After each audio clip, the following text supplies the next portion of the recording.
Hello, everybody. I am Dr. Eggman, mad scientist and evil genius extraordinaire. Now, here we are with part 2 of the weather phenomenon. Part 2, here we go. So, yes. I know you guys don't, I know this guy won't, I know y'all guys won't really care, but Shadow is gonna have to be in hospital. Plush hospital. You're probably wondering why.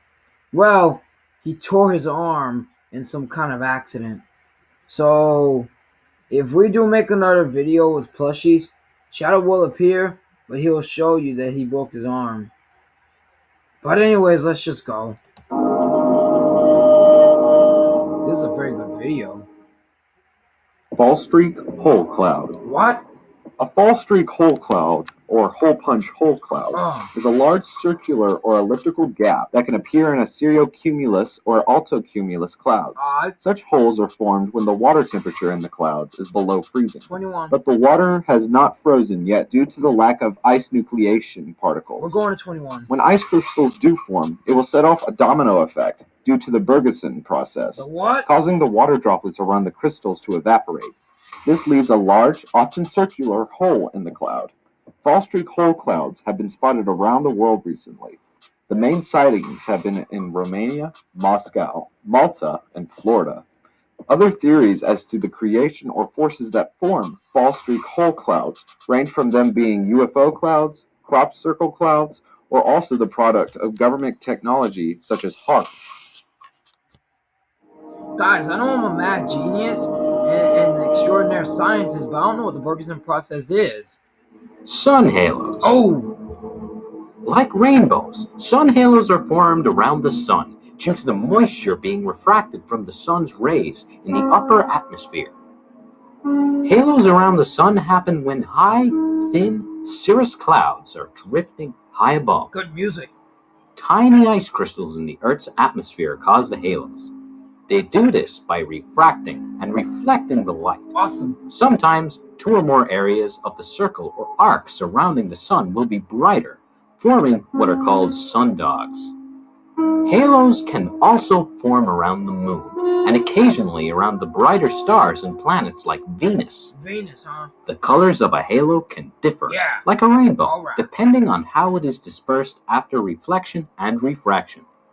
I like that music. It like goes like dun dun dun. 30. Here we go with number 30. Let's see what number 30 brings. Double rainbow. What? A double rainbow is a very rare weather phenomenon caused by double reflection of sunlight inside the raindrops and appears at an angle of 50 degrees to 53 degrees. The second and more faint rainbow is called the secondary rainbow. It occurs when refracted light does not escape the raindrop after being reflected the first time. Instead, the reflected light reflects off the raindrop surface a second time as well, producing a secondary rainbow, with its colors reversed compared to the primary rainbow. Unfortunately, fewer light rays are available to undergo the additional refraction process, so the resulting secondary rainbows appear less vivid and faint. Of course. Triple and even quadruple rainbows are possible, depending on how many times refracted light is reflected within a rainbow. Just like the beginning, except I didn't get scared back there at the beginning of the adventure. But it scared me that time because I forgot it was there. Number 29. Light pillars. Light pillars, or light poles, is an atmospheric phenomenon and can be seen at night over the large cities with different colored lights. Amazing. They can only be seen during very cold weather at minus 20 degrees Celsius or lower. The pillars are not physically over the lights or anywhere else in space for that matter. Like all halos, they are purely collected light beams from all the millions of crystals which just happen to be reflecting light towards your eyes or the camera.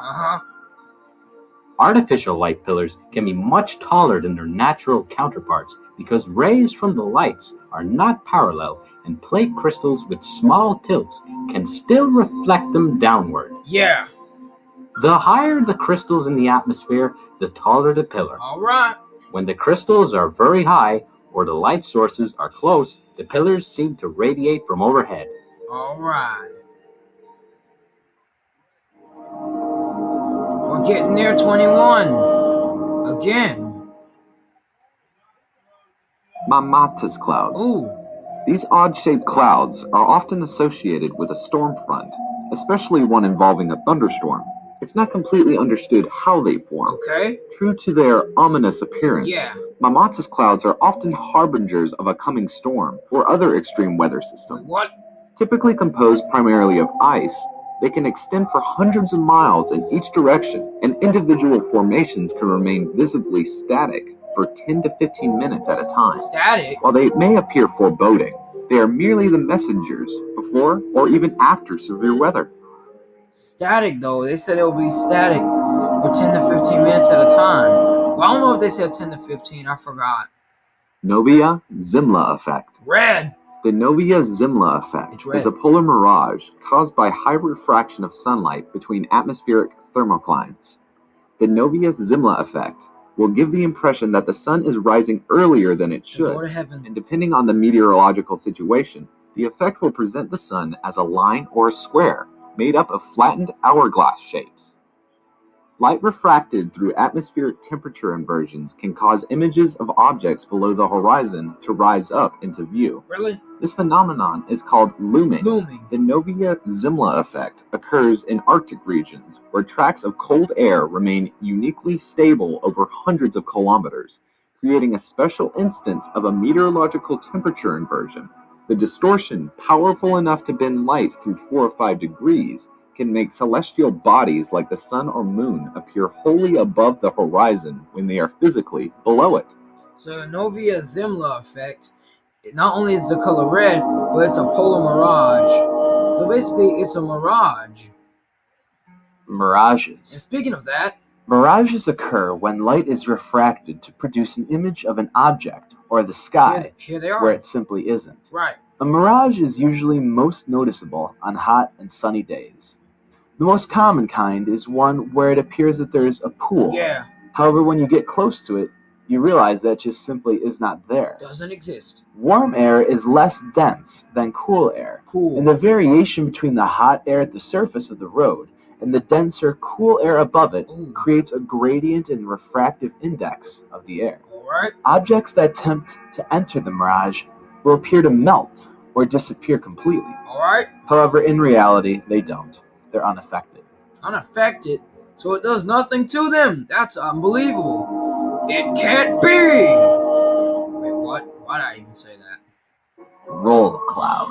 Morning glories! Roll clouds can be hundreds of kilometers long. Don't mix them up. And just as the name suggests, they roll. They roll, yeah. This is because of cold air rushing out of a downdraft from a storm front, lifting warm air, which cools, and sometimes forms this type of cloud. Yep. Roll clouds have been seen over coastal areas, such as California, the English Channel, Shetland Islands, eastern Russia, and other maritime regions of Australia. Right. Now, depending on the conditions, a roll cloud can last for several hours and extend for several hundred miles. The roll cloud will appear to be slowly rolling about its horizontal axis. However, it does not produce tornadoes, as intimidating as it looks. Oh yeah, so as intimidating as it looks, it does not produce tornadoes. That's good. 21's up on the horizon.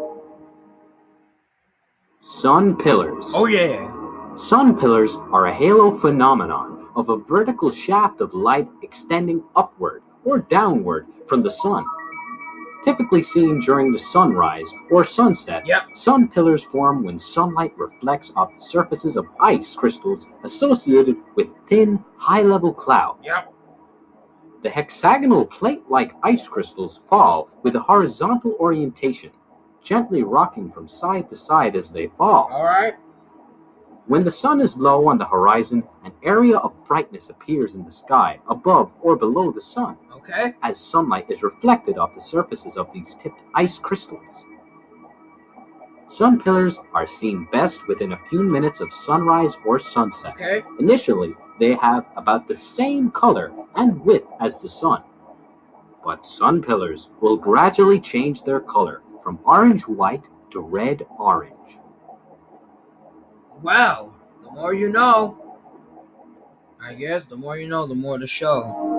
21's coming up on the horizon. 21's coming up, yeah. Noctilucent clouds. Oh my gosh! Noctilucent clouds are atmospherically high clouds awesome. that refract light at dusk when the sun is already set, Yeah. illuminating the sky with no seeming light source. The clouds are seasonal, so they are only seen from mid-May to mid-August. Alright. Noctilucent clouds become visible about the same time as the brightest stars are usually bluish or silvery, but sometimes orange or reddish. Right. They most closely resemble thin, streaky cirrus clouds and are thought to be made of ice crystals. Yep. Noctilucent clouds are the highest cloud in Earth's atmosphere, forming above 200,000 feet. They are typically faint, but occasionally become visible during twilight when the sun is below the horizon and the clouds become illuminated. Alright. No one's quite sure why they form, and indeed they weren't seen before 1885. Right. And so there is some suggestion that they are linked with man-made climate change. Well, that could be a possibility. That could be a possibility. Just gotta go through this one, and then we're finished. Red moon and blue moon. Yeah. Due to different atmospheric issues, the moon will occasionally appear tinged with a color. Yep. This can be caused by excess smoke or dust, or even eclipses. This could all play into the effect that makes the moon appear to change color. Yeah. Red moons, which can usually be caused by dust particles or lunar eclipses, are much more common than blue moons. Alright. Blue-colored moons do occur, but very rarely. How? When dust or smoke particles in the air are of a very specific size. Okay. Such particles help create a blue-colored moon by scattering blue light. Yep. The phrase, once in a blue moon, Uh-huh. is colloquially used to suggest that something is very rare. The more you know. Yeah. The more you know, the more you can show. Yeah, the more you know, the more to show. The more you know, the more to show. Now it's 21 and we're done. Now we got to go to 9 in part 3, and then we got to go from 9 to 1 and end it for part 4. Then the natural phenomena is coming straight up. Dad, that was a bad lame pun. But anyways, I'll see you guys in the 3rd part of this video. See you later, everybody. Ooh, ooh, ha, ha, ha, ha, ha.